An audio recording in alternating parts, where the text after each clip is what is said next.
Masih perlu dijelaskan nggak? Yang C itu sama persis ngitungnya dengan yang tadi sebelumnya kan ya? Yang ketika mulainya dari I-nya sama dengan 1 sampai N-1. Sama persis rumusnya. Yang apa? Akhir dikurangi awal, kemudian ditambah dengan 1.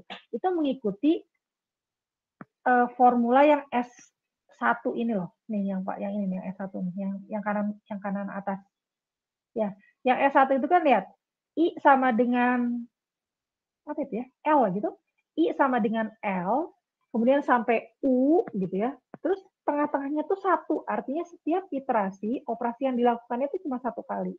Maka rumusnya adalah akhirnya kan U tuh kan ya.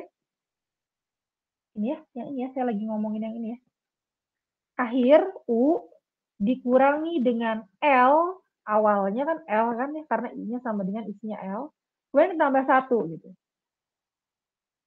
Di mana L-nya itu kurang dari atau sama dengan U gitu. Jadi yang bagian bawahnya itu batas bawah, yang bagian atasnya itu batas atas gitu. Rumusnya begitu. Ya, akhir dikurangi awal ditambah 1. Ya, jadi yang C itu caranya seperti itu. Jadi mudah-mudahan saya tidak perlu menerangkan ini. Nah, kemudian yang D itu pakai yang mana? Yang D itu pakai yang S2 gitu, yang bawahnya. Apa bedanya? Kalian lihat bedanya? Bedanya dia apa namanya? Operasi yang dilakukan per iterasinya itu bukan 1 gitu. Tapi sebanyak counternya I gitu ya. Lihat tuh. Ya, jadi berbeda dengan yang sebelumnya, kan cuma 1 kali gitu. Kalau ini nih, lihat. Yang D ya, saya mau membahas yang D. Pada saat pada saat I-nya, pada saat iterasi pertama, ya yang D ini ya, pada saat iterasi pertama kan I-nya 3 ya, bukan 1 ya. Pada saat iterasi pertama, I-nya sama dengan 3, iterasi pertama. Berapa operasi yang dilakukan? Bukan sebanyak 1, tapi sebanyak I gitu. I-nya berapa? 3 kan? Berarti ini 3 kali. Gitu ya, jadi bukan 1 kali ya. Nah, kemudian dijumlahkan, kan terus naik sampai N+1 kan ya. Itu dia 4. Nah, ketika 4 berarti berapa kali? Bukan 1 kali, bukan 3 kali, tapi sebanyak I kali gitu. Berarti sebanyak 4 kali. Terus sampai I-nya isinya N+1. Berarti ini juga nanti N+1 kali. Gitu ya. Nah, pertanyaannya adalah, jadi jumlah total semuanya, summation dari semuanya itu berapa gitu. Jadi kan ini bukan 1 tambah 1 tambah 1 kan, tapi 3 tambah 4 tambah terus sampai tambah N+1 gitu.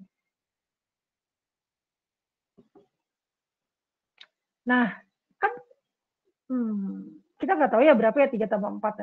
Nah, berarti kita akan pakai yang mana gitu. Nggak ada, Bu, yang mulainya dari 3 gitu ya. Ini adanya mulainya dari 0 atau mulainya dari 1 sampai N. Sementara ini 3 sampai N+1. Tadi kan sebenarnya apa ya, polanya sama kan. Jadi kita tinggal manipulasi saja kalau apa namanya, batas atas sama akhirnya bergeser. Nah, ini juga saya rasanya sudah saya jelaskan di salah satu video, tapi nggak apa-apa saya terangin lagi aja. Jadi, saya tulis di sini ya. Kita punya rumus asli, rumus asal. Saya mulai dari 1 aja. Tadi kan ada juga sebenarnya dari 0. Cuman kalau dari 0 itu kan 0 plus sesuatu itu kan sebenarnya nggak ada gunanya lah ya. Nggak ngaruh gitu ya. Ini kan tadi kita punya rumus aslinya, ini kan sebenarnya 1 tambah 2 tambah terus gitu ya. Sebenarnya ini ada tambah N-1 gitu ya. Nanti terakhirnya tambah N gitu kan sebenarnya. Ini katanya rumusnya itu adalah N+1 per 2. Gitu kan ya? Nah, tapi ini kan dasarnya ini nih yang modal yang kita punya. Tapi masalahnya problem saya tuh agak sedikit beda, karena ini I-nya mulainya dari 3, kemudian ininya hingga N+1 gitu. Walaupun ini sama nih I. Artinya ini kan penjumlahannya itu, ini saya tambahin ya di sini ya biar kelihatannya sama, ada samanya. Nah, gitu. Kan gitu ya. Ini nggak masalah ya, kalian nambahin 1 tambah 2 tambah 3 tambah 4 tambah 5 tambah 6. Nanti mungkin, Bu, kan kalau N-nya cuma 3 gimana? Kan nggak ada tambah 4. Ketika kita bicara tentang kompleksitas ya, itu kita berbicara tentang M yang amat sangat besar gitu. Ratusan, ribuan, jutaan gitu ya. Jadi kalau cuma 1 tambah 2 tambah 3 tambah 4 tambah 5 mah pasti itu udah lewat lah ya. Jadi ditulis aja nggak apa-apa. Oke, maka saya akan tulis di sini adalah 3 tambah 4 tambah 5 tambah 6 dan seterusnya sampai n plus 1 kan. Ini kan berarti pasti ada n plus 1 gitu. Nah pertanyaannya ini sama dengan berapa gitu kan ya. Saya boleh nggak sih nyontek yang atas gitu ya, karena itu kan formula standarnya. Oke. Nah, kalau kita lihat dulu ada yang sama nggak? Oh, ada nih gitu ya. Sebenarnya kan hitungan saya di sini itu kan sama dengan hitungan saya sampai sini kan. Ya, sama kan ya. Cuman bedanya saya nggak ngitung ini gitu ya. Kemudian saya sebenarnya malah ngitung yang ini gitu.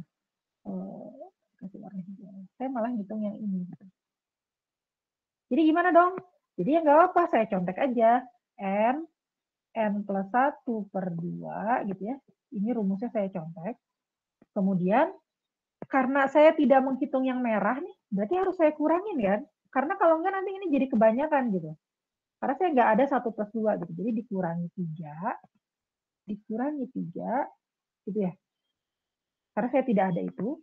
Tapi harus ditambah yang hijau gitu. Karena yang di atas itu tidak mengandung yang hijau.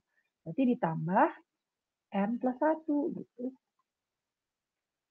Nah, jadi hitungan saya tuh yang ini gitu. Nah, itu paling ya kalian harus sederhanakan gitu ya. Jadinya kan N plus 1 per 2 dikurangi berapa berarti? Dikurangi 2 ditambah N gitu ya. Gitu kan ya. Nah, berarti saya buka aja lah ya. N kuadrat ditambah N per 2. Nah, ininya biar bisa masuk ke sana, kita kalikan 2 gitu ya. Minus 4 plus 2N. Gitu ya, ini udah hitungan matematika aja ya. Nah, terus nanti berarti N kuadrat plus 3N minus 4 per 2. Nah, ini adalah yang tadi I-nya mulai dari 3 sampai N plus 1 I gitu. Nah, kalau buat kelas efisiensi kan sebenarnya yang kita pedulikan tuh hanya orde tertingginya aja kan ya. Orde tertingginya yang mana? Yang ini kan ya, yang N kuadrat. Maka saya bisa bilang begini gitu. Setengah N kuadrat gitu. Ya, untuk pendekatannya kita tulisnya begitu, setengah N kuadrat. Karena kan yang ininya kita anggap dihapus lah yang 3N minus 4 ya, karena nanti nggak kepake juga buat kelas efisiensi. Jadi nanti kalau udah begini, nanti pertanyaan selanjutnya adalah, jadi kelas efisiensinya berapa? Oh, berarti N kuadrat. Gitu ya. Kalau ditanya apa efisiensi kelasnya, itu berarti N kuadrat. Begitu. Gitu ya. Jadi kita bisa memanfaatkan apa namanya modal kita kan kita cuma punya modal 2 ini gitu. Maka kita harus bisa memanfaatkan. Jadi kalau misalnya ada problem, gimana caranya supaya arahnya ke sini gitu. Arahnya tuh ke bentuk yang diketahui. Oke.